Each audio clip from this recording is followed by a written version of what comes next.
Hi, after a month of replays in between my original videos, this is the last one for a while. I hope you enjoy it. I've always had an appreciation for a good figure, and the European 7 with its bar across the centre has always been one of my favourites. It's hard to explain how the design process plays out in my head, but one day I was just thinking about a new table design and the figure 7 kept coming into my head. I thought, how can I turn the figure 7 into a table that's not going to fall over? I realised that if the 7 was cut in half at the bar, then there'd be the opportunity for a table with 4 feet.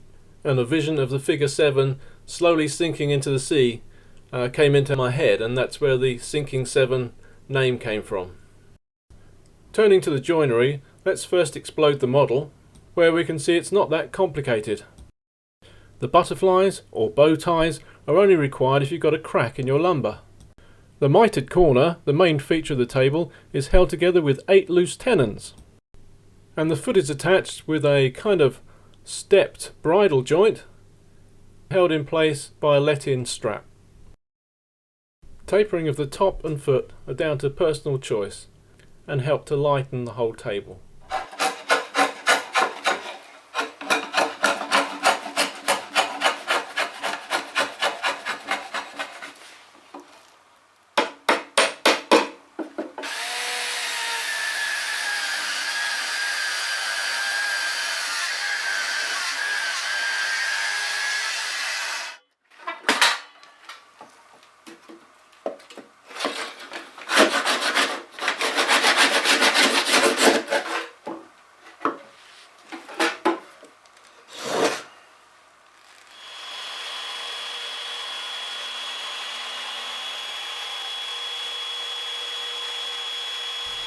Using a router on a sled, it's really easy to flatten the slab. I'll show you how I make this sled in another video.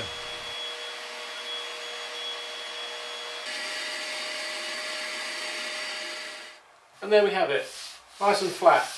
It's not smooth, so I'll have to go over it with a smoother, but it's flat enough that I can turn it over now and thickness the other side.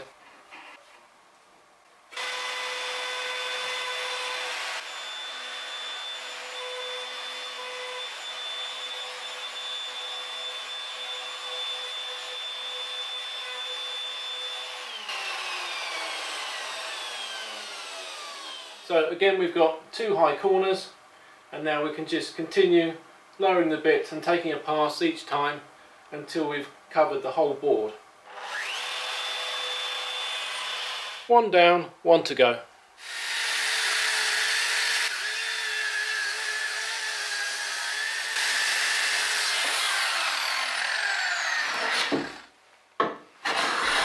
A little clean up with a plane and also a card scraper, and we're ready to move on to the next step.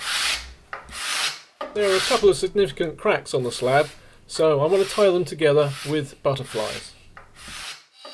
One idea I had was to use the X-carve to cut the pockets with CNC, but actually that turned out to be really slow. However, it did make easy work of preparing a template with which to use a router.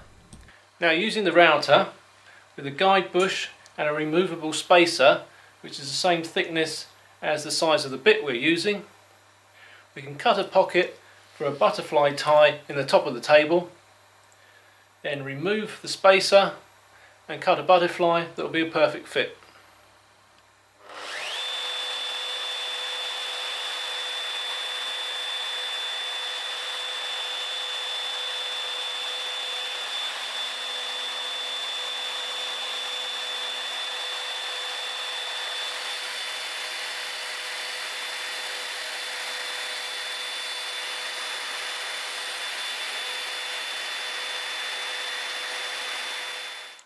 Now I just remove this spacer on the guide bush. Now with the spacer removed, I can use exactly the same template to cut out a butterfly that will fit great in here.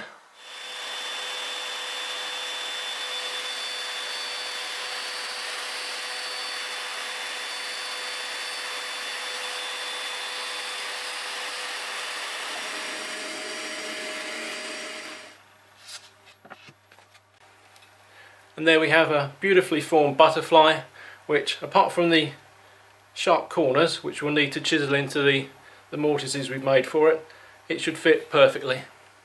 By cutting them back to back like this, I can then cut them out together on the bandsaw and then slice them down the middle, again on the bandsaw, leaving as little waste as possible. I prepared 2 butterflies by hand, one for the pocket that the X-carve cut out and one for a pocket that I chopped myself.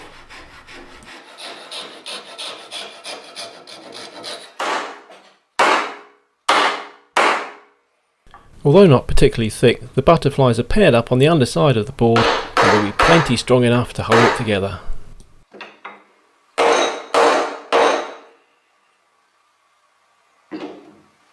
The mitered corner, the main feature of the table, is held together with 8 loose tenons. These are simply cut from a long length, prepared to the dimensions that make a slip fit into the mortises. Cutting the miters and preparing the mortises take a little more thought. If you've got a table saw, then that's probably the best thing to cut the corner miter with. And here I'm using my homemade 10-ending jig to hold both the side and later the top at 90 degrees to the table. I've tilted my blade over at 37.5 degrees.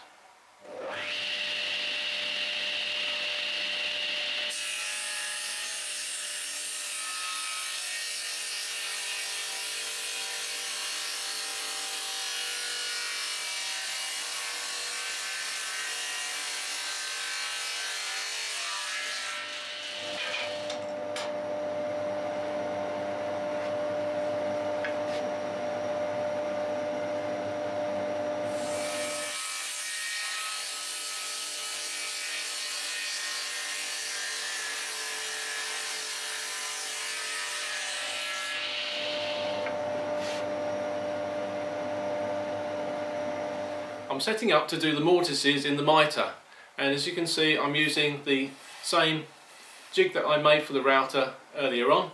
I've got it upside down this time. I've done all my marking out on the miters. I've got them both lined up together, nice and flat, and I've put some extensions on as well, so there's plenty of support for the whole jig and the router. I've lined up the guide so that it's parallel with where I want the mortises and in the right place. The guide bush will obviously ride in the slot and put the router cutter exactly where I want it. Then I've clamped on a little stop here which will take me to one end of the first mortise, and I've just slipped a couple of shims in at this end which again will stop the router at the other end of the mortise. So I can cut that one, then move the stops along, cut the next one, third one, and then finally the fourth one. Then I'll move the whole jig forward and complete those 4 mortises. The first mortise needs to be 31mm deep, so I can set that on the machine. This will give me the depth of cut I want. I won't route it all in one go, I'll probably do it in about 3 or 4 steps.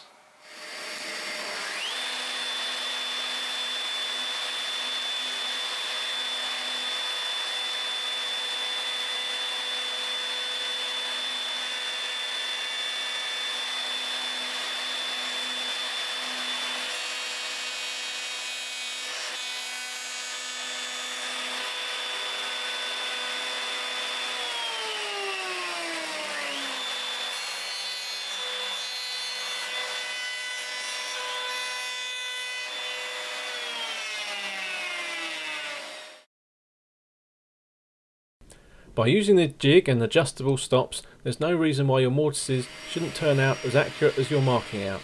To attach the foot, I developed a common bridle joint by adding rebates to it. I'm sure there must be a name for it, but I don't know what it is. First of all, I marked out the joint on the leg, created a knife wall to which I can saw to, and I'll start by removing the central section.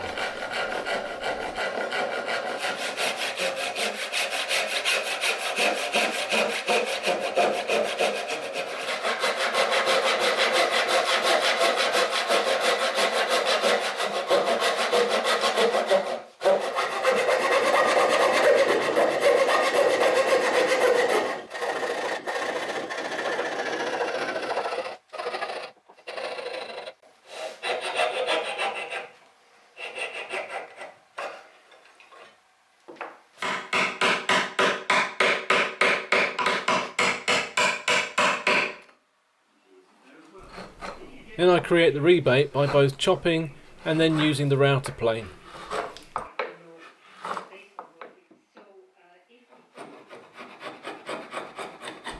All three housings, or dados, on the foot are brought to depth for a snug fit using the router plane, having previously been sawn and chopped most of the way to depth.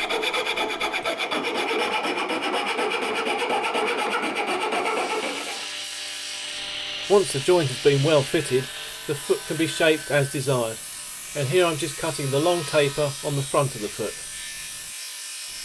I'll clean up the taper and add some bevels back at the workbench with some hand tools.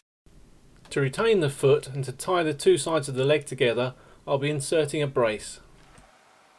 I'm using the straight cut jig again, and I've clamped a couple of sliding stops in here. I've got my guide bush on the bottom of the router, and the stops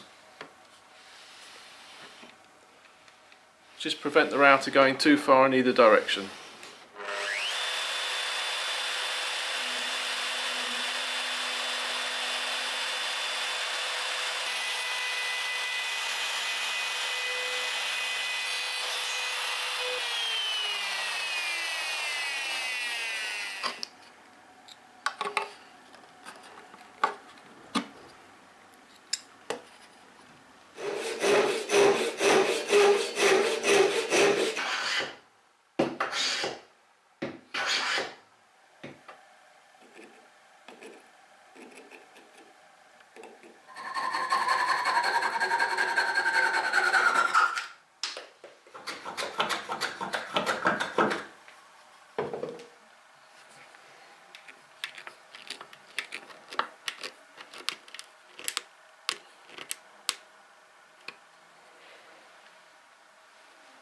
I want to lighten the table a little bit, and to do that I'm going to be tapering the underside of the tabletop.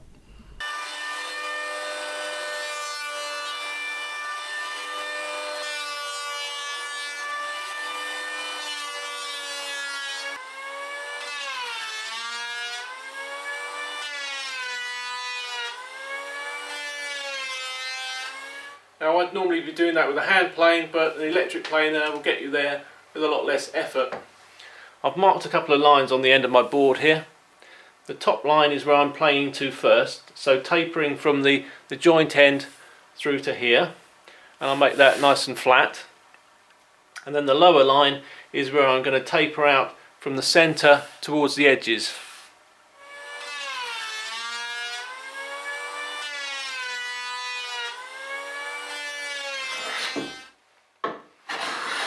Nothing beats finishing it by hand.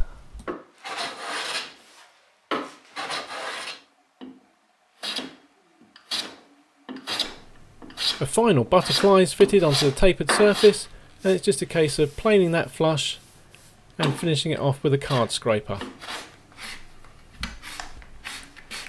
Now all the visible table components are ready to glue together, but before we can do that I need to make some loose tenons. I rip some oak a little oversized, then it's back to the workbench with some hand planing to bring it down to a slip fit in the mitre's mortises, and then round the corners to fit with the profile that I'll route a bit left, and then finally cut to length.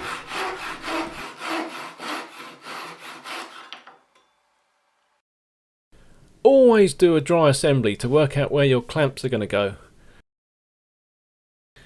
It took me quite a while to work out how I could clamp the table together properly and keep a nice tight mitre joint. Right from the outset, this basal cavity was always going to feature highly in the finished table. After clearing away all the rot from it, it ended up larger than I expected, but it provides a very convenient handhold when lifting the table. After removing most of the waste with gouges, I switched to a rotary tool with a flexible shaft and carbide burrs to produce the finished surface. Every sharp edge on the table was rounded over slightly using a block plane,